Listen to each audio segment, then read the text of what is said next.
देखिए राजीव जी, यूपी में जिस दिन चुनाव हुए 10 मार्च को क्लियर हो गया। 3/4 मेजॉरिटी मिल गई, 2/3। और ये भी तय हो गया कि हाँ, योगी आदित्यनाथ जी मुख्यमंत्री होंगे। लेकिन 10 से लेकर आज कितने दिन हो गए हैं, सरकार इसलिए नहीं बन पा रही कि पेच बहुत, और वो चुनाव के पूर्व के हैं, जब उनको कैंडिडेट न बनाने के लिए दबाव था। वो पेच उस इनके भी हैं जो मौर्य को लेकर था। अब जो स्थिति है उसमें क्या है कि देखिए आप, उत्तराखंड में आज नेता चुन लिया गया और 23 तारीख को शपथ ग्रहण भी हो जाएगा। और जहां ऑलरेडी सब क्लियर था, हालांकि धामी वाली बात भी क्लियर थी कि बीजेपी हर चीज को भुनाना चाहती। उन्होंने स्टाइल एक बदल दी है। जैसे आज यहाँ लखनऊ में पार्टी कार्यकर्ताओं में मीटिंग हो रही, किसको पास मिलेगा शपथ ग्रहण समारोह में जाने में, कितने कार्यकर्ता जाएंगे, कहां पर आपके स्कूटर पार्क हो गए। इस तरह की मूर्खतापूर्ण बातें पहले नहीं होती थी। लेकिन जिनको मूर्खतापूर्ण समझ रहे हैं, उनको वो इन्वॉल्वमेंट ऑफ वर्क मान के कर रहे हैं कि इससे लोगों में एक बड़ा माहौल बना रहेगा। अब बना रहे, पिछले एक हफ्ते से यही हो रहा है। बना दी जाती, तुम जाकर के जरा इकोना स्टेडियम देखे हो जा। दूसरी बना दी जाती कि तुम जा लिस्ट तैयार कर लो। अब वहां 60-70 हजार लोगों की जगह तो कोई वीवीआईपी का संकट तो है नहीं। ये तक डायरेक्शन दिया जा रहा है कि जो लोग भी जाएंगे अपनी गाड़ी में बीजेपी का झंडा लगा के जाएंगे। ऐसे दृश्य हम लोग पहले कभी नहीं देखते थे। तो मुझे लगता है चुनाव लड़ने, जीतने, मंत्री बनाने, शपथ लेने, हर चीज की एक ब्रांडिंग या मतलब जिसको कहते बेचने का एक अंदाज बीजेपी डेवलप कर रही है कि देखिए ऐसे राजनीति करनी चाहिए। क्योंकि यहां तो कोई जरूरत थी नहीं, यहां तो न कोई। अब आप देखिए, अगर ब्रॉडर उस पर जाए कि हर राज्य के लिए प्रेक्षक नियुक्त किए गए कि ये जाके वहां चुनाव करवाए।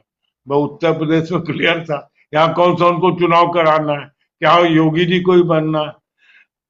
उत्तराखंड में भी ऑलमोस्ट क्लियर था कि धामी ही बने। मान लो वहां कुछ था, पंजाब में इनका कुछ था नहीं। गोवा में जिनको बनना था वो बनी गए, बीरेन बनी गए। तो ये एक जो चक्कर चले कि जैसे लगे कि कोई बहुत बड़ा काम हम कर रहे हैं, और उसमें भी औकात दिखाते हुए किसी बहुत बड़े नेता को शायद एक छोटा नेता पुछड़ने के लगा दिया गया कि फलाने राजवारी होंगे। अब वो बड़ा नेता सोचता कि यार कहाँ ही हमारे भाई, हमारे साथ कोई प्रभारी हो तो हमारे स्टेटस का होना चाहिए ना। ये सब काम जानबूझ के किए जा रहे हैं ताकि वो लोग अपने औकात में भी रहे और एक वर्कर्स में रहे कि देखिए हमें हमेशा गतिशील रहने वाली है। हम जब तक गोलगप्पे की दुकान चलती तब तक चलती, उसके बाद भी हम जब घर तक बर्तन लेके ठेले जाते तब भी ढोल बजाते जाते कि देखो हमने बतासे बेच लिए, अब हम घर जा रहे हैं आराम से, कोई दिक्कत की बात नहीं। ये एक उनका अंदाज है। अब दिन भर व्हाट्सएप यूनिवर्सिटी चलाती कि कौन कौन मंत्री बनने वाला है। सब लोग तो आनी है, तो कुछ नहीं मालूम है। और मामला सहयोगी दलों पर नहीं टिका हुआ है। सहयोगी दल में एक टिकट, एक मंत्री वो पटेल का बना देंगे, जो वो सोनेलाल गुटका है। एक संजय निषाद को बना देंगे। और जैसे आपने कहा कि अब इनमें से किसी को भी बीजेपी को जरूरत नहीं है। और ये आए भी किसी सिद्धांत के तहत नहीं थे। जब ये आए थे तब भी इनको मालूम था कि यार इनको हमारे कुछ वोट चाहिए, और इनको मालूम था कि हम अगर सत्ता के साथ रहेंगे तो थोड़ी हमारी हनक बन जाएगी। इसीलिए ये लोग मंत्रिपरिषद का विस्तार इसलिए भी लंबा खींचे रहे कि ओम प्रकाश राजभर को घसीटने के चक्कर में थे कि आ जाए तो हमारा डबल काम हो जाए। फिर निसार इन दोनों को किनारे लगाने के तो हमारे को ओम प्रकाश राजभर आ गए। तो खेल में खेल एक निरंतर चल रहा है। असली बात तब पता चलेगी क्योंकि 3-3, 4-4 बार प्राइम मिनिस्टर के स्तर पर बात हुई है, तो जाहिर है बात कुछ नामों पर फंसी हुई है। और जो हमारी बीजेपी के नेताओं से बात हुई कुछ लोगों से, अब जितना हम उन पर विश्वास कर सकते हैं, तो वो उसमें एक AK चतुर्वेदी, स्वतंत्र देव सिंह, ये दो नाम बहुत महत्वपूर्ण है, जिनको कैसे लिया जाए और कैसे किया जाए, इस पर बात फंसी है। और जाहिर है एक सामान्य ज्ञान भी कहता है कि प्रधानमंत्री ने AK चतुर्वेदी को भेजा था, AK शर्मा को, तो जाहिर वो चाहेंगे कि भाई हाँ AK शर्मा को, हाँ, कि वो उनको करवाएं।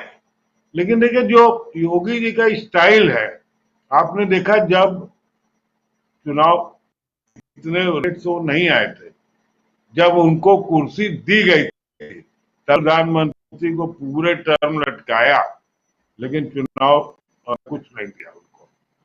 और वो आज भी हमारे घर के पीछे रहते भी हैं, पार्टी कार्यकर्ता मिलाना अच्छे अफसर है, तो अपना भीड़ बटोरे रहते हैं, लेकिन उनको कुछ देने की स्थिति में नहीं है। कुछ मौर्य को भी हट चल रहा है, कहते कि जो हार गए, तो ये एक फार्मूला चलाया जा रहा है कि जो हार गए उनको कुछ न दिया जाए। कुछ और नेता भी हार गए, लेकिन अगर ये फार्मूला चलता है और मौर्य नहीं बनते डिप्टी चीफ मिनिस्टर, तो ये योगी जी की जीत मानी जाएगी। योगी जी देखिए मठ के महंत हैं और उनका स्टाइल लंठाई वाला है, वो डेमोक्रेटिक प्रोसेस वाली नेता नहीं है, तो वो जैसा सोच लेते हैं कि ये ठीक रहेगा वही ठीक रहेगा। दूसरा जैसे ये अदिति सिंह को बनवाने में लगे हुए कुछ लोग, अब उनकी बैकग्राउंड जिस ढंग की है तो बहुत से लोग नहीं चाहते, लेकिन वहां वाद काम आ सकता है, उसको लेकर झगड़ा है। और ये दो ब्यूरोक्रेट से एक ब्यूरोक्रेट की प्रतिपूर्ति कराने की कोशिश की जा रही कि भाई ये दो ब्यूरोक्रेट तो डायरेक्ट, एक असीम अरुण और एक राजेश्वर सिंह, और दोनों सीनियर ब्यूरोक्रेट है, एक कमिश्नरी, एक पुलिस कमिश्नर था, एक ED में था। और इस तरह से तो मामला अभी आप जब बनेगा मंत्रिमंडल, तो जो मेरा मानना, जो मेरी सोच हो रही, तो आपको बहुत कम नाम इधर उधर होते दिखाई पड़ेंगे। वो सारा जो कोशिश है कि हम ये नहीं मानेंगे, और PM और अमित शाह के भाई कि ये तो मानना ही पड़ेगा, ऐसा क्या है भाई, तुम जीत गए लेकिन जिताया तो हमने भी तुमको, ये सारा चला। इसीलिए 25 तारीख हो गई, और मुझे ऐसा लगता है कि अरविंद शर्मा शायद फिर गच्चा खा जाए, योगी जी आसानी से उनको बनाने नहीं देंगे, क्योंकि योगी जी अब RSS के नए PM कैंडिडेट हो गए हैं। और मोहन भागवत स्पेशली उनसे मिले, BL संतोष ने भी उनकी काफी ट्रिमिंग करने की कोशिश की।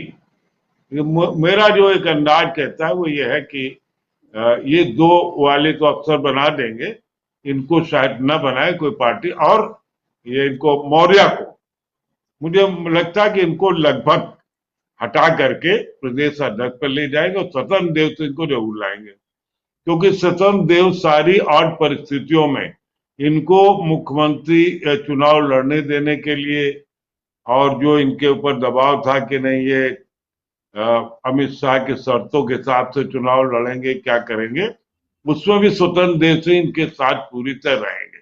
और लोग कहते हो बाबा के बिल्कुल कट्टर भक्त हैं, और दोनों को बाद में भी सूट करेगा। तो अभी तक हम लोग सिर्फ कहते थे कि ठाकुर को की सरकार चल रही, हो सकता है अब देखना भी पड़े कि ठाकुरों की सरकार चल रही है, पहले तो कहने में ही चल रही थी।